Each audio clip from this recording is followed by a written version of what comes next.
Good morning student. आज class 7 के लिए हिंदी ग्रामर में हम लोग निबंध पढ़ेंगे और निबंध का शीर्षक है विद्यार्थी जीवन। विद्यार्थी जीवन का सबसे सुनहरा अवसर होता है। विद्यार्थी जीवन 5 साल से 25 साल के उम्र तक को माना जाता है। इस जीवन में जो बच्चे जितना कठिन संघर्ष कर लेते हैं उसका जीवन उतना ही अच्छा होता है। विद्यार्थी जीवन आगे चलकर सुखमय अवश्य हो जाता है उनका। अतः मानव जीवन विद्यार्थी जीवन में सबसे बड़ा महत्व रखता है। एक अच्छे आदर्श विद्यार्थी का गुण होता है कि वह अपने सामाजिक और वास्तविक जीवन का महत्व विद्यार्थी जीवन में थोड़ा कम देता है, क्योंकि उस समय उसके विद्या अध्ययन का समय होता है और विद्या अध्ययन में यत्र तत्र बातों पर ध्यान देना अच्छी बात नहीं है। इसलिए विद्यार्थी जीवन को गृहस्थ जीवन से अलग माना गया है। शास्त्रों में लिखा गया है कि विद्या अध्ययन को तप के समान माना जाता है। विद्यार्थी को सांसारिक सुखों का त्याग करना पड़ता है और विद्या अर्जन में निरंतर संलग्न रहना पड़ता है। उसे अपने वातावरण तथा सामान्य ज्ञान, आदर्श मानव मूल्यों के प्रति भी सचेत रहना चाहिए। विद्यार्थी जीवन को वास्तव में जीने का कई उद्देश्य होता है। एक आदर्श विद्यार्थी जीवन का मुख्य उद्देश्य विद्या अध्ययन को ही बनाता है। जो विद्यार्थी पढ़ने के समय अपने समय की नियमितता को न समझते हैं, शायद उसे अच्छा प्रतिफल नहीं मिलता। जो बच्चे इधर उधर घूमकर यत्र तत्र अपना समय व्यतीत कर लेते हैं, उन्हें काफ़ी जीवन में पश्चाताप भुगतना पड़ता है। विद्यार्थी जीवन में संगति का प्रभाव इतना अत्यधिक पड़ता है कि वह चाहते हुए भी उस ओर खींच जाता है। उसे पता है कि इसका प्रतिफल अच्छा नहीं होता, लेकिन उसका मस्तिष्क उस समय उतना परिपक्व नहीं हो पाता है। वह आंतरिक भावना में बह जाते हैं। वह हकीकत को सामने नहीं रख पाते हैं। वह उस समय उनके उम्र का प्रभाव पड़ता है। विद्यार्थी जीवन में थोड़ा सा दृढ़ संकल्प का बहुत बड़ा महत्व है।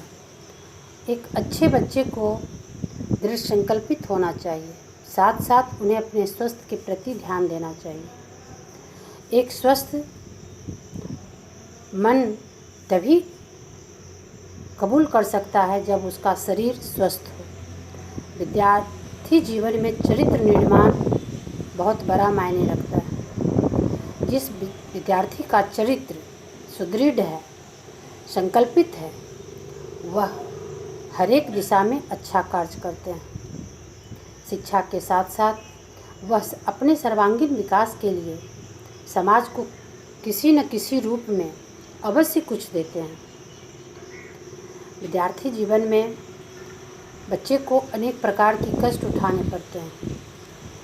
उसे विद्या अध्ययन हेतु अपने सुखों का त्याग करना पड़ता है।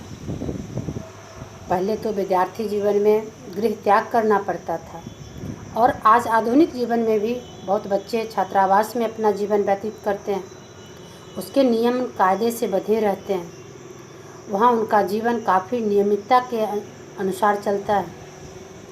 तो कष्ट तो उन्हें होता है, क्योंकि अपने परिवार से, माँ पिता से बिछुड़ना पड़ता है, अलग रहना पड़ता है और अनुशासन के तहत उन्हें जीना पड़ता है। लेकिन उसका प्रतिफल अगर सोचा जाए तो यहीं से उसके जीवन अनुशासित होने लगते हैं, क्योंकि वह हर कार्य को नियमितता स्वरूप करता है, नियमित होकर करता है। सोना, जगना, पढ़ना, खाना आदि वो नियम से बंधे हुए काम करते हैं। खेलना। विद्यार्थी जीवन वास्तव में कठिन जीवन तो है। कठिन परिश्रम तो करना पड़ता है, लेकिन कठिन जीवन बाद में कितना सुखदायी होता है वही बच्चे जानते हैं जो अपने जीवन में कष्ट उठाते हैं।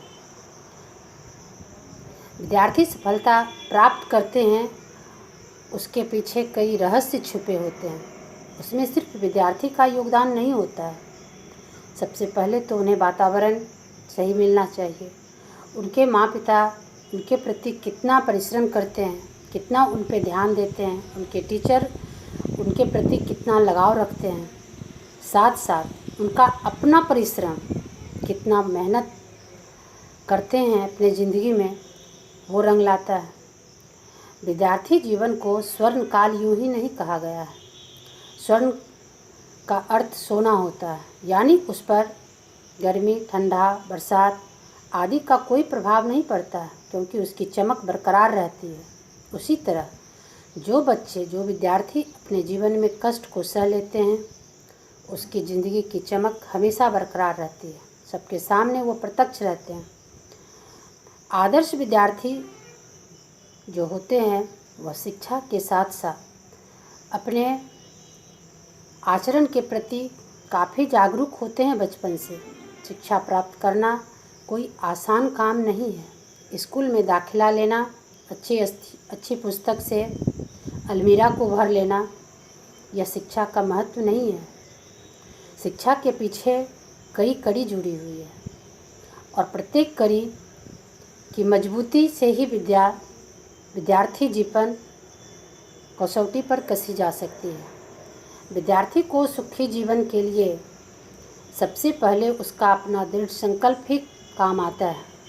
जो बच्चे बचपन से यह संकल्प लेते हैं कि चाहे जीवन में हमें कितना ही कष्ट उठाना पड़े, लेकिन मैं विद्या का अध्ययन अवश्य करूँगा, वह किसी की नकल नहीं करते हैं कि वो इतने अच्छे पोशाक पहने हैं, इतने अच्छे गाड़ी से आते हैं।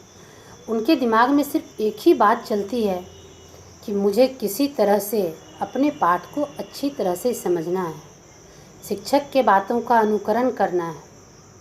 छोटे छोटे बच्चे में भी ये बात देखी जाती है कि शिक्षक तो सभी बच्चों को समान पढ़ाते हैं, लेकिन कोई बच्चे ऐसे होते हैं कि जो टीचर के बातों को हूबहू नकल कर लेते हैं और उसका वह उत्तर उसी प्रकार देते हैं। शिक्षक के दिमाग में यह बात आने लगती है कि वास्तव में यह बच्चा जो है यह होनहार है, यह बच्चा मेधावी है। विद्यार्थी जीवन वास्तव में एक कलात्मक जीवन है। जो बच्चे इसमें जितना मेहनत करते हैं उसमें उतनी निखार आती है। आदर्श विद्यार्थी विद्यार्जन के लिए जब अपने गृह त्याग करते हैं, अपने सुख का त्याग करते हैं, उस समय वह अनेकों तरह से अपने आप को बोझिल मानते हैं। लगता है उन्हें कि शायद मेरे ऊपर यह बहुत बड़ा कष्ट है, लेकिन वह कष्ट वास्तव में क्षणिक होता है और वह कष्ट जो होता है विद्यार्थी को आने वाले समय में उन्हें तो क्या, उनके परिवार, उनके समाज, उनके बच्चे और तथा उनके संगति पर बहुत बड़ा प्रभाव डालता है। उनका अनुकरण कर लोग तुलना करते हैं कि अपने जीवन में उन्होंने कष्ट सहकर इतना अच्छा इसका प्रतिफल पाया है। तो एक उक्ति है इसके साथ कि विद्या ग्रहण करने के समय काक चेष्टा बको ध्यानम श्वान निद्रा तथैव च स्वल्पाहारी गृह त्यागी विद्यार्थी पंच लक्षणम, जिसका अर्थ होता है कि विद्यार्थी को काव्य के प्रति, अपने अध्ययन के प्रति बगुले की तरह ध्यान रखना पड़ता है। उसका ध्यान इधर उधर ना भटके तथा उसका निद्रा जो है कुत्ते की भांति होनी चाहिए, सजगता होनी चाहिए उसमें। तथा स्वल्पाहारी गृह त्यागी, उसका आहार भी ज़रूरत से कम होना चाहिए ताकि उसमें आलस्य ना हो और घर के सुखों से त्यागने की प्रवृत्ति होनी चाहिए। ये सब लक्षण जिस बच्चे में होती है, वास्तव में वह धीरे धीरे अपने सफलता की ओर बढ़ने लगते हैं और उसके चरित्र निर्माण में ये सब लक्षण बहुत काम आते हैं। एक आदर्श विद्यार्थी अपने तो सम्मान पाते ही हैं, साथ साथ उनके माँ पिता, घर परिवार, समाज और देश भी उससे गौरवान्वित होता है। तो आदर्श विद्यार्थी को इस पाठ से सीख लेनी चाहिए कि हमें विद्या अध्ययन में कितना परिश्रम करना चाहिए, कितने अपने आप को संकल्पित करना चाहिए। धन्यवाद।